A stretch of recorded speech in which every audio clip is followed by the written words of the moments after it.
Nakantok na.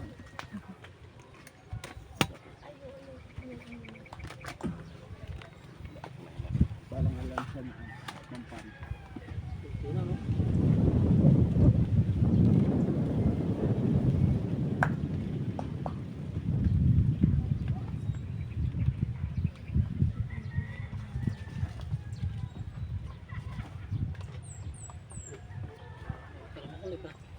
Alam ko yun.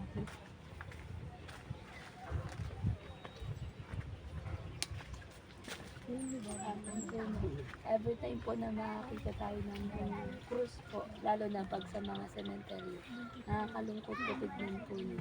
Pero po, sabi po dito, ngunit ipinadama na ng Diyos ang kanyang pag-ibig sa atin na namatay si Kristo para sa atin tayo makasalanan pa.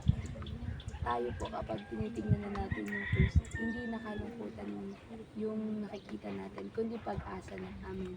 Kasi sabi po doon, nung tayo makasalanan pa, may namatay na para sa atin. Amen. At sa pagkamatay po na yun, sinisimbolo po nun yung hindi lang yung pagkamatay ng Panginoon. Amen. Hindi lang po natapos doon. Sabi po doon, pagkatapos ng 3 araw, siya po ay muling nabuhay at nabuhay na din po yung pag-asa natin. Amen. Tapos sabi po, yung pagkamatay ni Jesus, hindi lang siya basta namatay.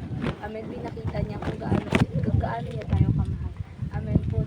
Lahat ng kasalanan na dapat para sa atin, yung paghihirap, napapanood naman po natin yung ginawa po kay Jesus po, di ba? Pinahirapan, inampas, binugbog po, di ba? Dapat na sa atin yung mararanasan, pero hindi natin naranasan kasi ang Panginoon po ang umako nun at so, mapalad po tayo na hanggang ngayon nararanasan natin yung pag-ibig ng Panginoon. Amen po, no? Kaya every time na malulungkot tayo, every time na wala na tayong pang financial, isipin na lang natin na napagtagumpayan na ng Diyos yung kamatayan. Ano pa tong maliit na bagay na to? Amen. Na ayun lamang po sa hapon na to na merong isang Kristo na namatay para sa atin. At take note po, hindi tayo karapat-dapat mahalin. Sa kabila ng mga kasalanan natin, hindi tayo karapat-dapat patawarin.